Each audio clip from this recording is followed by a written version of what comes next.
Dengan perjuangan dia kami bisa melawan kezaliman dan ketidakadilan oleh Joko Widodo. Maka perjuangan ini kami tidak akan pernah berhenti sampai nyawa dan darah saya pertaruhkan. Kita ramaikan, kita bawa orang sebanyak-banyaknya. Kalau memang nanti membutuhkan dana dan sebagainya, barangkali bisa kita komunikasikan. Sebanyak-banyaknya, satu orang kita bawa 20 orang, ini kalau ada 400 kan banyak jadinya. Jadi mudah-mudahan satu orang kita bisa bawa 30 orang atau bawa lagi 50 orang. Ini himbauan dari saya, karena ini adalah kesempatan terakhir bagi kita. Kalau tidak hari ini, anak-anak kita tidak mungkin bisa seperti kita giginya, karena mereka tidak tahu sejarah. Kita yang masih tahu sejarah, maka kita akan mau berjuang. Insya Allah saudara sekalian, kita berjuang ini tidak sia-sia. Insya Allah Allah sudah sediakan bagi kita surga. Innallaha astara minal mu'minina anfusahum wa amwalahum bi anna lahumul jannah wa dan 'alaiha haqqan fit Taurat wal Injil wal Quran. Jadi orang yang beragama apapun, kalau mereka percaya pada Injil, pada Taurat, pada Quran, mereka sudah disiapkan oleh Allah sebuah surga nanti. Insya Allah kita semua dunia bahagia, akhirat juga mendapat surga. Demikian anjuran saya dan himbauan saya. Jangan ada di antara kita yang hari ini hadir tidak datang tanggal 1 dan tanggal 2. Bawalah teman sebanyak-banyaknya agar bisa hadir 1 juta orang. Takbir. Assalamualaikum warahmatullahi wabarakatuh. Cukup izin yang mulia dari pemohon. Bapak itu. Terima kasih yang mulia berkenaan dengan penyampaian dan nama-nama saksi dan ahli yang mulia. Ya. Sesuai dengan jadwal yang ditetapkan, pemeriksaan pembuktian untuk pemohon 01 adalah hari Senin. Nah, sedangkan di dalam kalender nasional hari Jumat adalah hari libur yang mulia. Jadi mohon kiranya mendapatkan diskresi untuk menyerahkan daftar nama saksi dan ahli setidak-tidaknya di hari Sabtu gitu. Ya, tapi nanti kalau melakukan aktivitas persidangan judicial yang tidak di hari kerja, nanti juga ada persoalan kayak itu. Besok.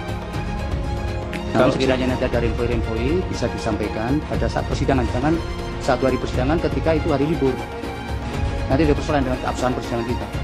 Baik, karena begini yang mulia, mohon dipertimbangkan ketika kami menyerahkan daftar nama saksi, kemudian nama-nama saksi itu bocor keluar ke publik. Nah, kami khawatir saksi-saksi ini terintimidasi sehingga takut memberikan keterangan. Ya, itu pertimbangan. Percayakan pada mahkamah. Insya Allah tidak bocor, kecuali Anda sendiri yang bocorkan. Kecuali Anda sendiri yang bocorkan. Kami emak-emakmu datang ke sini pasang badan, ingin perubahan untuk Indonesia ini. Kami pasang badan untuk meminta pertanggungjawaban kepada Bapak Presiden Republik Indonesia. Pak Jokowi, tolong sampaikan saya bicara dan akan rumput dari rakyat bawah.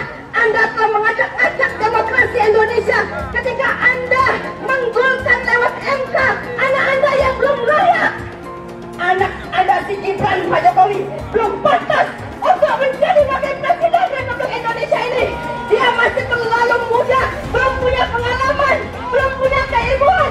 Mari Bapak Jokowi, seharusnya Anda malu. Kenapa Anda sendiri gagal menjadi presiden Republik Indonesia? Hari ini kami mama, ekonomi susah, dan Anda juga bersama menteri-menteri Anda mempersilahkan banyaknya TKA Cina masuk Indonesia, sementara anak-anak kami banyak pengangguran. Sekali lagi, hari ini kami dari akar rumput akan teriak. Kami akan teriak, Bapak Jokowi, Anda sudah gagal menjadi Presiden Republik Indonesia. Selayaknya Anda mundur. Perbuatan merupakan pengakuan, ya. 2 kali 01 dan 03 mengakui keabsahan Gibran, yaitu waktu pemberian nomor malam mereka benar-benar ceria kan, ya, ceria, dan ada Gibran di situ sama sekali tidak dikatakan tidak sah. Kalau Hotman di situ pasti dibilang tidak sah. Kemudian waktu debat nggak ada sama sekali. Sekarang kok KPU dipersalahkan, tidak memenuhi syarat. Jadi itu tidak benar-benar, saya sudah mengatakan itu permohonan yang super cengeng. Apa masih semangat mau berjuang? Apalagi yang mau diperjuangkan kalau udah dikalahin? Semangat sambil doa ya Allah Pak Wowo, aku udah tua ya, istirahat aja sambil udah gak pantas jadi wapres, bikin malu, kualitasnya kurang jauh. Doanya udah dikasih nih sama Anies semua, amin, amin ya Allah.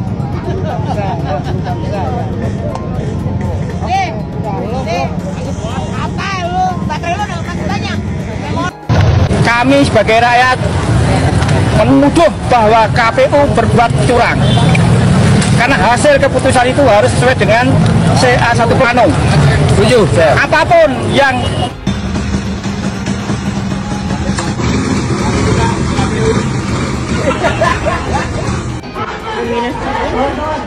demonya dominasi bungkus. Lagi-lagi kan yang demo ngumpet-ngumpet makan, ngumpet-ngumpet batal puasanya kan, malah membatalkan puasa gara-gara demo. Saudara-saudaraku sekalian, saya masuk dalam tim hukum nasional Anies Baswedan. Saya tidak mewakili THN, tapi kalau Anda tanya kepada saya pribadi, apa yang akan saya lakukan terhadap keputusan saya dengan ini mengatakan, sudah selayaknya 0103 mulai hari ini menolak segala bentuk kecurangan dan hasil pemilihan.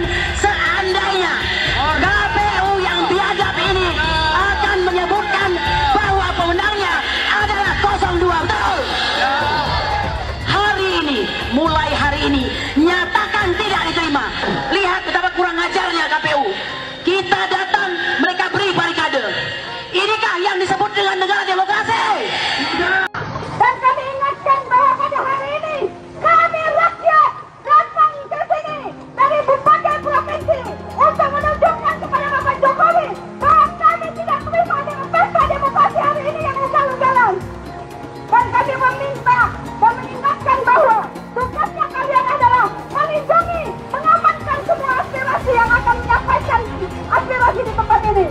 Jangan sekali-kali kalian gunakan alat-alat bersenjata itu untuk melukai para peserta aspirasi. Jika satu dan salah, badan, bangsa kita memilih, maka kami seluruh Indonesia akan berdoa untuk minta supaya Jokowi untuk kolab dan pimpinan aksi merapat di bawah. Kalau kayak gitu bisa saya tanya Bawaslu, tapi Bawaslu kan nggak ngomong apa-apa. Mas yang mulai ngomong, kalau mau ngomong harus siap. Apa laporannya? Apa isinya? Kalau cuma ngomong ada laporan ke sana. Baik. Saya tanya sekali lagi ya Mas, kalau enggak saya minta dicabut pernyataan ini. Satu, peristiwa di TPS mana? Anda tahu nggak? Anda tahu nggak? Itu aja Mas, dijawab. Kami tahu nggak Mas? Itu aja, jangan kemana-mana. Sekali lagi saya memang tidak tahu. Ya sudah jawab. TPS mana tahu nggak? Tidak tahu saya. Oke, yang kedua, siapa nama anggota KPPS yang diindikasikan bertugas disuap? Tahu nggak? Kami tidak tahu nggak? Orang tidak. Ya, sudah jawab itu aja. Yang ketiga, siapa yang diduga melakukan penyuapan? Tahu nggak? Tentu yang melaporkan enggak, lebih. Saya tanya Mas, Anda yang ngomong di sini. Yang ngomong di sini bukan orang itu loh. Yang ngomong di sini Anda harus mempertanggungjawabkan pernyataannya. Saya mau tanya yang ketiga, siapa yang diduga menyuap Mas? Mas, Taksi.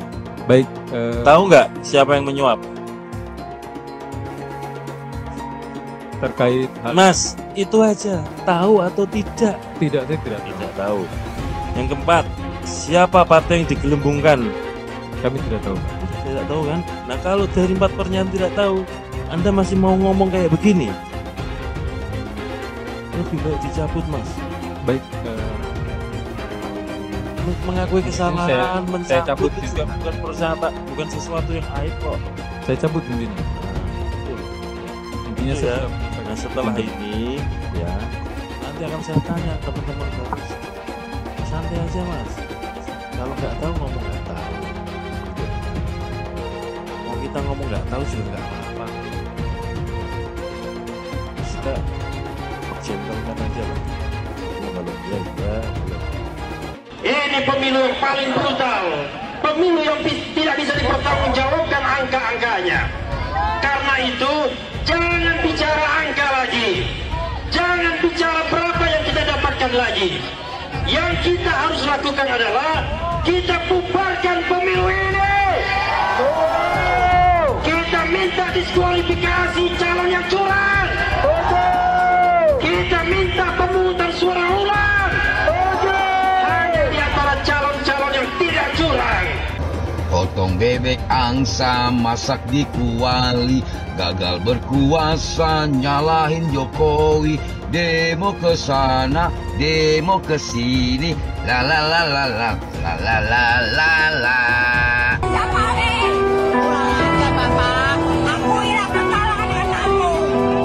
Sudah kalah, jangan ngeyel menang, Pak. Pak, kalian sadar semua rakyat korban kalian itu jahat. Jadi kita harus menurunkan Jokowi dengan antek-anteknya, dengan semua kebijakannya yang semua nggak benar, nggak bisa kita teruskan. Pemerintahan 10 tahun ini hancur, apalagi yang akan kita teruskan? Apakah utang yang semakin membengkak? Apakah arus TKA yang semakin besar? Nggak mungkin. Jadi Jokowi nggak bisa seenaknya memakai uang negara, termasuk dia menggunakan BUMN, mengerahkan kementerian-kementerian. Aja gile, kita tidak rela. Di mana kami sudah tidak nyaman hidup di Indonesia, dan kami yakin bahwa Indonesia saat ini tidak sedang dalam baik-baik saja. Mas Anies juga mungkin hari ini gagal, ya tapi menurut saya karir politiknya Mas Anies belum selesai. Mas Anies masih bisa mencoba menjadi calon gubernur sekali lagi. Mungkin kan Mas Anies nggak tahan lama-lama jadi oposisi kan. Mas Anies tidak cukup kuat untuk menjadi oposisi atau tidak cukup kuat lama-lama berada di luar pemerintahan. Ya jadi beliau bisa mencoba lagi untuk maju jadi calon gubernur DKI. Dan tahun 2029 nanti bisa mencoba peruntungan lagi menjadi calon presiden. Ada yang percaya hasil pemilu selama ini? Tidak percaya, 100% tidak percaya. Lawan, harus lawan. Kita tertipu semua, tertipu. Setuju. Lawan semua, lawan aparat, lawan semua lembaga negara yang menunjuk aparat, lawan yang pengkhianat. Tidak ada tempat satupun untuk bagi mereka yang melawan rakyat. Lawan Tabang Bulu semuanya. Lawan pemilu, lawan. Ya, merdeka, harus merdeka. Seluruh rakyat harus bisa melawan. Dari Sabang sampai Merauke. Nah, syaratnya tidak mudah. Itu didakwa, di-impeach oleh sepertiga anggota DPR. Kalau sepertiga setuju tanda tangan, harus sidang dihadiri oleh 2/3. Kalau 2/3 setuju dari yang 2/3 itu, presiden bisa dinyatakan harus dimakzulkan tapi dibawa lagi ke MK. Rumit sekali. Rumit, dipersulit begitu. MK bilang iya, kembalikan DPR sidang lagi apa? Jadi enggak nih dimakzulkan. Kalau jadi bawa ke MPR. Forumnya 3/4. 3/4 anggota DPR harus disetujui oleh 2/3. Dan dalam situasi sekarang agaknya tidak mungkin menjatuhkan Pak Jokowi karena lebih dari separuh itu ada di koalisinya Pak Jokowi. Bagaimana mau mencapai 2/3 untuk hadir? Kalau mencari 1/3 untuk usul mungkin bisa. Tapi kalau sudah 2/3 nih sudah di Pak Jokowi nggak akan masuk ke pleno. Kita nyata-nyata dicurangin ya, benar-benar udah ya Allah nggak ada hayanya, nggak ada taruhnya sama sekali. Ya Allah, saya cuma nurut bagaimana. Ayo kita berjuang bersama. Apa selanjutnya yang kita harus lakukan? Ya lawan dong. Turun. Ya itu yang penting. Karena bukan apa-apa. Indonesia perubahan, kita harus berubah semua. Capek ya. Kita harus dipimpin oleh pimpinan yang betul-betul beriman, yang cerdas. Itu kan. Kita nggak lama lagi mungkin umur kita sampai. Tapi yang kita pikirkan regenerasi kita, anak cucu cicit kita. Bagaimana dia harus mengalami seperti ini? Ya Allah ya Rahim, mama udah pada teriak. Katanya semua pada mahal. Beras 20.000, ya kan? Masya Allah, tapi insya Allah kita percaya kepada Allah. Mudah-mudahan rezeki pasti ada untuk kita semua. Amin ya Rabb. Yang penting takwa. Dan mudah-mudahan saya atas nama mungkin di antara artis-artis yang hadir juga, saya turut dengan Raja Dangdut. Ayo kita berjuang bersama. Kalau kemarin kita satu, sekarang kita berjuang demi untuk bangsa negara. Oke, Allahu Akbar. Allahu Akbar. Allahu Akbar. Kemarin ada yang pede banget nih, Siapa lagi kalau bukan pendukung Pak Profesor Abah Anies Baswedan. Katanya nih, mereka yang intelek alias berpendidikan tinggi pasti milih Pak Anies. Ternyata fakta berkata lain. Sakit banget emang. Yang berpendidikan tinggi justru ramai-ramai mencoblos Prabowo Gibran. Jadi mana nih tuduhan-tuduhan kemarin yang bilang pendukung Pak Prabowo kena tipu joget gemoy? Faktanya yang berpendidikan tinggi pilihannya Prabowo Gibran kok. Intinya gitu ya. Jangan-jangan omon-omon tapi bicara pakai data dan fakta. Udah gitu aja. Pecinta, jujur pecinta Bapak Anies Rashid Baswedan, otak kami cerdas. Hello, kami bukan orang bodoh. Kami nggak percaya kalau Pak Anies Rashid Baswedan itu kalah. 01 itu menang, 01 menang, di mana-mana itu menang, ya. Karena kami sekali lagi tekankan, wahai Bapak Jokowi, akuilah kesalahannya, akuilah kekalahannya, jangan dibalik. Katanya dapat bocoran nih, udahlah 01 akuin kesalahannya. Hello, nggak mungkin, mustahil, mustahil kalau 01 kalah.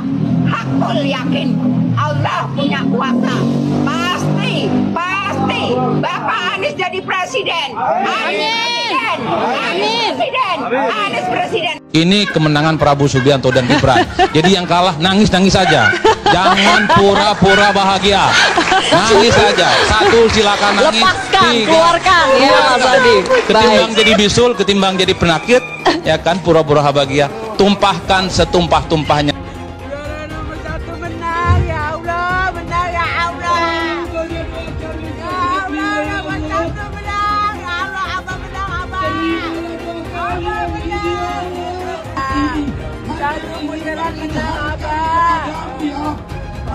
Abah menang, Abah menang.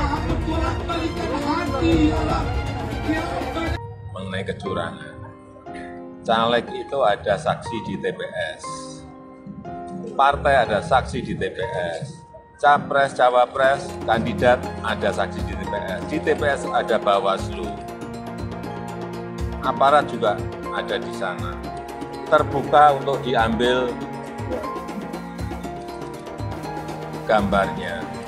Saya kira pengawasan yang berlapis-lapis seperti ini akan menghilangkan adanya kecurangan. Tapi kalau memang ada betul, ada mekanisme untuk ke Bawaslu, mekanisme nanti persidangan di MK sudah diatur semuanya. Jadi janganlah teriak-teriak curang. Ada bukti langsung bawa ke Bawaslu, ada bukti bawa ke MK. Saya diberi nilai 11 dari 100. Itu nilai luar biasa. Pertama kali dalam hidup saya terima nilai itu.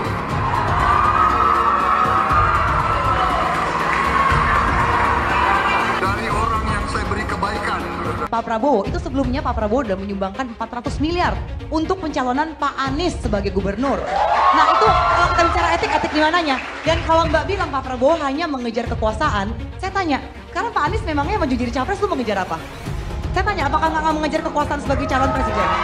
Kalau Pak Prabowo Menteri Pertahanan, rate-nya 11 dari 100, itu kalau berarti kan antara dari 1,1 per 10 ya, kecil sekali loh itu Pak. Kira-kira nih, berapa rate seorang menteri yang dipecat? Yang disampaikan oleh Mas Anies, sebagian besar yang disampaikan oleh Pak Ganjar itu kebohongan, itu fitnah. Saya lanjut ke Pak Anies dan ini paling banyak bohongnya, ya, paling banyak bohongnya. Ini bengis sekali nih pernyataan, bengis dan jahat.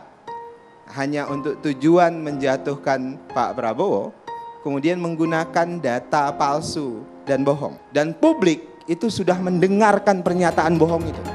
Dan sebagian publik itu sudah mengkonsumsi pernyataan bohong itu. Dan itu berbahaya. Itu pernyataan bohong yang luar biasa. Kinerja Kementerian Pertahanan. Pertanyaannya sekarang terkait dengan pertahanan, berapa skor yang Bapak berikan atas kinerja Kementerian Pertahanan yang dipimpin oleh Bapak Prabowo? Silakan Pak Ganjar. 5 cukup. Skornya justru di bawah 5 Mas Ganjar. Kalau 5 itu ketinggian, Pak Ganjar. Terima kasih, Pak Ganjar. Anies gak usah takut. Disebut aja angkanya berapa gitu loh. Kayak saya gitu loh. Jangan di bawah 5, sebut aja berapa. 11, Mas. Dari 100. Sesudah keputusan MK. Dan kemudian di MK dibentuk MK-MK. Yang hasilnya mengatakan bahwa terjadi pelanggaran etika berat yang menyebabkan keputusan yang dibuat oleh MK secara etika bermasalah. Sesudah Bapak mendengar bahwa ternyata pencalonan persyaratannya bermasalah secara etika, pertanyaan saya, apa perasaan Bapak ketika mendengar bahwa ada pelanggaran etika di situ? Bagaimana perasaan Mas Prabowo? Soal etik. Enggak semua etik. Oposisi itu penting dan sama-sama terhormat. Sayangnya tidak semua orang tahan untuk berada menjadi oposisi. Oke? Seperti sampaikan Pak Prabowo tidak tahan untuk menjadi oposisi. Apa yang terjadi? Beliau sendiri menyampaikan bahwa tidak berada dalam kekuasaan membuat tidak bisa berusaha. Karena itu harus berada dalam kekuasaan. Saya mensyukuri kenapa kalah, kenapa ditahan. Saya bersyukur atas itu semua. Saya coba bayangkan ya, kalau seandainya waktu itu kita menang gitu ya, hari ini belum tentu kita bisa nikmati seperti ini. Kita bersyukur 5 tahun Tuhan izinkan kasih ke orang yang pintar ngomong untuk kerja. Coba kalau kita bayangkan gitu ya, kalau kemarin saya masih jadi gubernur, ini saya udah turun ini. Tapi yang pintar ngomong itu dikira orang hebat kan? Ini lebih berbahaya tahun 2024. Langsung ketahuan karakternya. Langsung ketahuan itu. Di saya juga ada kutipan Pak di kamar saya Pak. Tulisannya, Jakarta telah mengambil keputusan yang fatal. Jangan hanya konsentrasi pada pembangunan benda-benda mati yang indah difoto dan bisa ditunjukkan dalam 5 tahun hasilnya. Kalau kita mau menilai sebuah janji, maka lihat janjinya atau lihat kenyataannya. Dulu janjinya apa ya? Dan ini aneh, betul-betul aneh. Ini bukan kampanye, tapi saya sampaikan sini. Di satu sisi menyiapkan jalur-jalur air untuk dikirim ke laut, di sisi lain di lautnya dipasang dengan pulau reklamasi, tinggal tunggu waktu jadi rob, air balik. Dan ini melawan sunatullah. Kenapa? Air itu turun dari langit ke bumi, bukan ke laut. Harusnya dimasukkan ke dalam bumi, masukkan tanah. Di seluruh dunia air jatuh itu dimasukkan ke tanah. Bukan dialirkan pakai gorong-gorong raksasa ke laut. Jakarta telah mengambil keputusan yang fatal. Bukan banjir, itu memang parkir air. Bukan banjir, itu memang parkir air. Masyarakat berkeliling dengan membawa toa untuk memberitahu semuanya, termasuk sirine. Kaibon 82 miliar. Apa alat transportasi yang dimiliki oleh hampir setiap orang? Alat transportasi yang dimiliki semua orang adalah kaki. Kalau seandainya orang Jakarta percaya Pak Anies jadi gubernur pun, saya berani jamin kok dia akan lakukan normalisasi yang sama seperti saya lakukan kok. Gak usah bohong lah. Tapi ketika air sampai di muara, maka siap untuk dipompa ke laut. Pancasila Soekarno, ketuhanan ada di pantai. Anak Tuhan dari mana? Kalau Yesus anak Tuhan, bidangnya siapa? Besok di seluruh wilayah Indonesia akan katakan dan Iblis hanya menggoda orang yang beriman. Makanya jarang-jarang orang kafir kerasukan setan. Yang kerasukan setan itu orang baik-baik. Jarang, saya belum pernah nengok Cina kerasukan setan. Pernah tak Ahok itu kerasukan setan? Enggak, setannya juga. Karena sesama setan jarang saling menggoda. Karena di salib itu ada jin kafir. Karena di salib itu ada jin kafir. Karena di salib itu ada jin kafir. Haleluya. Kepalanya ke kiri apa ke kanan? Kepalanya ke kiri apa ke kanan? Kita percaya salib itu lambang mulia, bukan jin. Kok ketawa? Aku nggak nyindir siapa-siapa loh. Saya nggak pernah mundur untuk kebenaran, keadilan, kejujuran. Dan peri kemanusiaan, gue nggak pernah mundur. Dan gue nggak pernah takut juga sama lu. Siapapun yang rasis, gue akan hadapin. Gue bilang. Karena rasis itu tidak berperi kemanusiaan. Sama saya ditanya dulu kan, kamu nyesel nggak statement kamu di Pulau Seribu sehingga masih masuk penjara? Tidak pernah nyesel. Karena saya mengatakan kebenaran. Relawan Anies yang mayoritas pengasuh khilafah, seperti kadrun FPI dan HTI, ingin melengsarkan Pak Jokowi. Dengan menggunakan politik identitas, relawan Anies akan menggulingkan Jokowi. Tapi pendukung Anies lupa bahwa 82% penduduk Indonesia suka dengan kinerja Pak Jokowi. Ingat, di belakang Anies ada ormas pengasuh khilafah, seperti FPI, HTI, PA212. Saya yakin sebentar lagi karma Ahok akan mengejar Anies Baswedan. Sewaktu Pak Jokowi terpilih jadi presiden kita yang ke-7 di tahun 2014, 10 tahun yang lalu, kita semua diliputi euforia besar. Pemilihan Pak Jokowi adalah kemenangan dari demokrasi yang berhasil kita rebut di tahun 1998. 16 tahun pasca kejatuhan Soeharto sang diktator, akhirnya seorang rakyat biasa, orang yang tidak punya darah biru politik dan juga bukan seorang tentara, dia berhasil terpilih menjadi orang paling berkuasa di Republik Indonesia. Rakyat menyambut kemenangan Pak Jokowi dengan sukacita, dan dunia pun dibuat terkagum-kagum atas prestasi Indonesia tersebut. Waktu itu Pak Jokowi dan demokrasi Indonesia dipuji setinggi langit. Indonesia menjadi contoh sukses bagaimana demokrasi yang dibangun sejak tahun 1998 berhasil tumbuh subur di sebuah negara dengan penduduk muslim terbesar di dunia. Ya, memang begitu dahsyat dan bombastis media barat menyambut kemenangan Pak Jokowi kala itu, 10 tahun silam.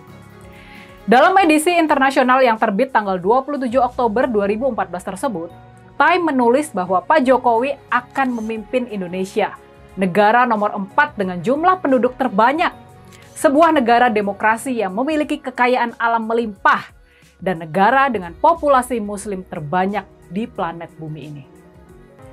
Majalah internasional Time yang termasyhur pun memajang foto Pak Jokowi di halaman sampulnya dengan sebuah judul yang menonjolkan optimisme.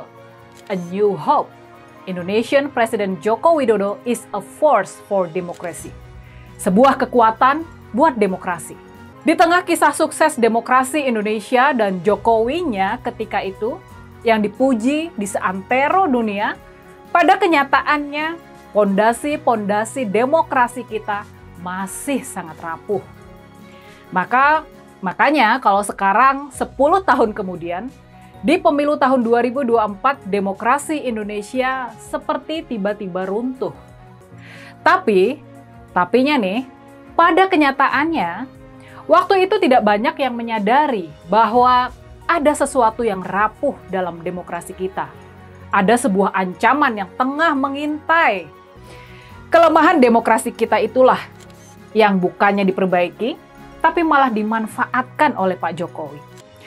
Dan malah sebaliknya, kondisi rentan masyarakat inilah yang kemudian dengan sukses dimanfaatkan oleh Presiden Jokowi buat cawe-cawe dalam pemilu yang baru lalu untuk memenangkan pasangan Prabowo Gibran. Dan dalam 10 tahun pemerintahan Pak Jokowi, kita tidak melakukan apa-apa terhadap kondisi yang berbahaya ini. Kita tidak melakukan perbaikan. Kita terus terbuai oleh kisah sukses demokrasi kita yang sesungguhnya rapuh ini. Suara dan aspirasi rakyat kalah oleh bansos, politik uang, dan tekanan aparat. Itu sebetulnya disebabkan bom waktu yang tengah mengintai kita itu. Semua ini disebabkan pondasi-pondasi demokrasi kita yang pada kenyataannya masih sangat rapuh. Ada sebuah cerita yang penting buat kita ketahui tentang pemilu di tahun 1955. Pemilihan umum kita yang pertama sekitar 70 tahun silam. Waktu itu upaya-upaya politik uang, pemberian amplop buat membeli suara rakyat sudah mulai dilakukan oleh para calon anggota legislatif yang nakal. Rakyat di zaman Orde Lama punya kesadaran politik yang tinggi. Jadi walaupun di era tersebut tingkat buta huruf rakyat kita masih sekitar 90%, 9 dari 10 rakyat Indonesia tidak bisa baca tulis, tapi mereka ini punya kesadaran politik dan harga diri sebagai rakyat pemilih dan manusia yang merdeka. Di era tersebut rakyat akan marah kalau mendapati ada politisi yang mencoba menyuap dirinya. Rakyat bukan cuma menolak politik uang, tapi dia bahkan bakal marah dan merasa diremehkan, merasa dilecehkan oleh para pelaku politik uang. Memang kesadaran rakyat sudah dirusak di era 32 tahun Orde Baru yang otoriter.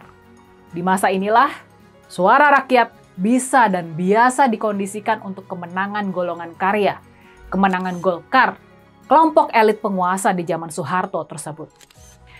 Dan ini fatalnya kita. Kerusakan mentalitas dan partisipasi rakyat di era Orde Baru tersebut gagal kita tanggulangi ketika Indonesia masuk ke era reformasi, masuk ke era demokrasi. Tanpa perlu bisa baca tulis, rakyat punya kecerdasan politik, kemandirian pendirian, dan juga akhlak yang masih terjaga mulia.